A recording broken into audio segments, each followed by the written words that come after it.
چیزیں جو ہوتی ہیں ان کو آپ بہت زیادہ ریز کرتے ہیں لیکن پازیٹیو جو ہوتی ہیں اس کو آپ اتنا زیادہ شو نہیں کرتے. مثلاً کوئی اگزامپل دیں آپ. لائک جیسے یہ پشاور اٹیک ہے جسے آپ بہت زیادہ نیوز دیتے ہیں کسی بھی چیز کی بات پشاور یہ ہوتا ہے اٹیک کو آپ کوئی نیگیٹو بام لاسٹ ہو گیا یا کچھ بھی, لیکن پھر پازیٹیو جو بھی چیزیں ہوتی ہیں اب ہماری سوسائٹی میں جو بھی ہو رہا ہے مینس ریلیٹڈ ٹو.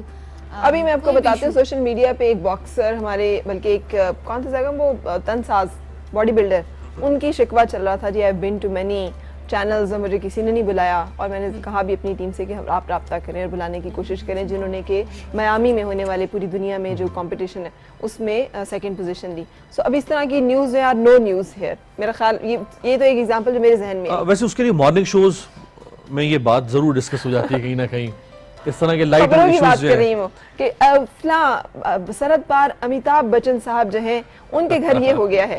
ساتھ اسی چینل کا بہت اسٹرانگ اینٹائی انڈیا سٹانس بھی ہے, اینکرز بیٹھتے ہیں تو وہ کہتے ہیں جناب یہ جو انڈیا کر رہا ہے یہ اور خبریں آپ دے رہے ہیں تو وہ بالکل کسی اور تو چینل آپ بالکل ٹھیک کہہ رہی ہیں. ایک حد تک کہ جب ایف پی سی ڈیزائن ہوتی ہے کسی بھی چینل کی کہ اس نے کون کون سے پروگرامز آن ایئر کرنے ہیں, ان کی پروڈکشن کس طرح سے ہوگی, تو اس میں جہاں پہ ہم کرائم شوز ہوتے ہیں, جہاں پہ 2 گھنٹے کا مارننگ شو ہے 7 بجے سے لے کے 11 بجے تک, جہاں پہ کرنٹ افیئرس کے شو ہو رہے ہیں, سپورٹس پہ بات ہوتی ہے, وہیں پہ ہونے چاہیے اس طرح کے پروگرامز. اور ویسے ہوتے رہے ہیں مختلف چینلز کے اوپر اس طرح کے پروگرامز جس میں ہیروز کو پروموٹ کیا جاتا رہا ہے. ابھی ڈان سے میں چونکہ کر رہا ہوں تو ڈان پہ اس وقت ریحام خان صاحبہ, عمران خان صاحب کی وائف جو ہیں وہ پروگرام کر رہی ہیں جس میں ہیروز کو لے کر آ رہی ہیں وہ سامنے, نیشنل ہیروز جو ہے, تو آتی رہی ہیں اس طرح کی چیزیں.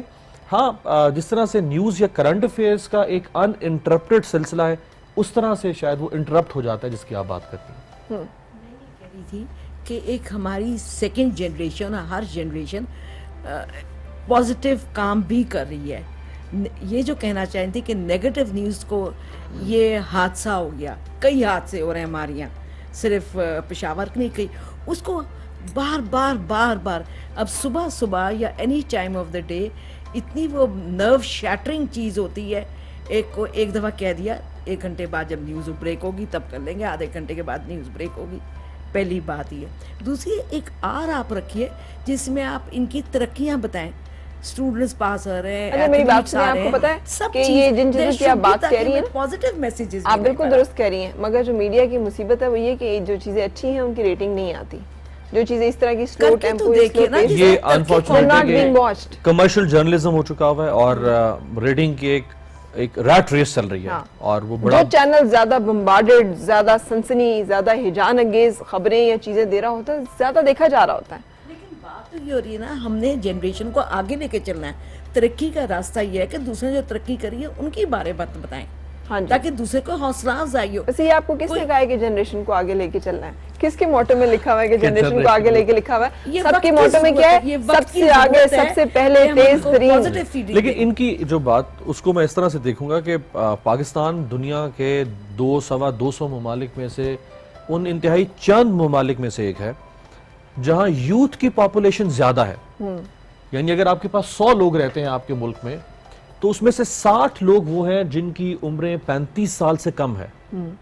تو یہ ایک بہت بڑا پوٹینشل ہے پاکستان کے اندر. لیکن امیر آپ دیکھ رہے ہیں یہ ہماری جو ویور ہے obviously ہاؤس ہولڈ سے آئی بھی خواتین ہیں, ان کی رائے یہ ہے, تو کیا بلیو کرتے ہیں پھر اپنے ریٹنگ کے کرائیٹیریاز اور ان سب پہ؟ اب بالعموم جو ہم لوگوں سے بات کرتے ہیں تو ہمیں اسی طرح کی رائے, اسی طرح کی باتیں, اسی طرح کی سوچ, اسی طرح کی تبصرے اور کامنٹس جو ہیں سننے کو یا دیکھنے کو ملتے ہیں.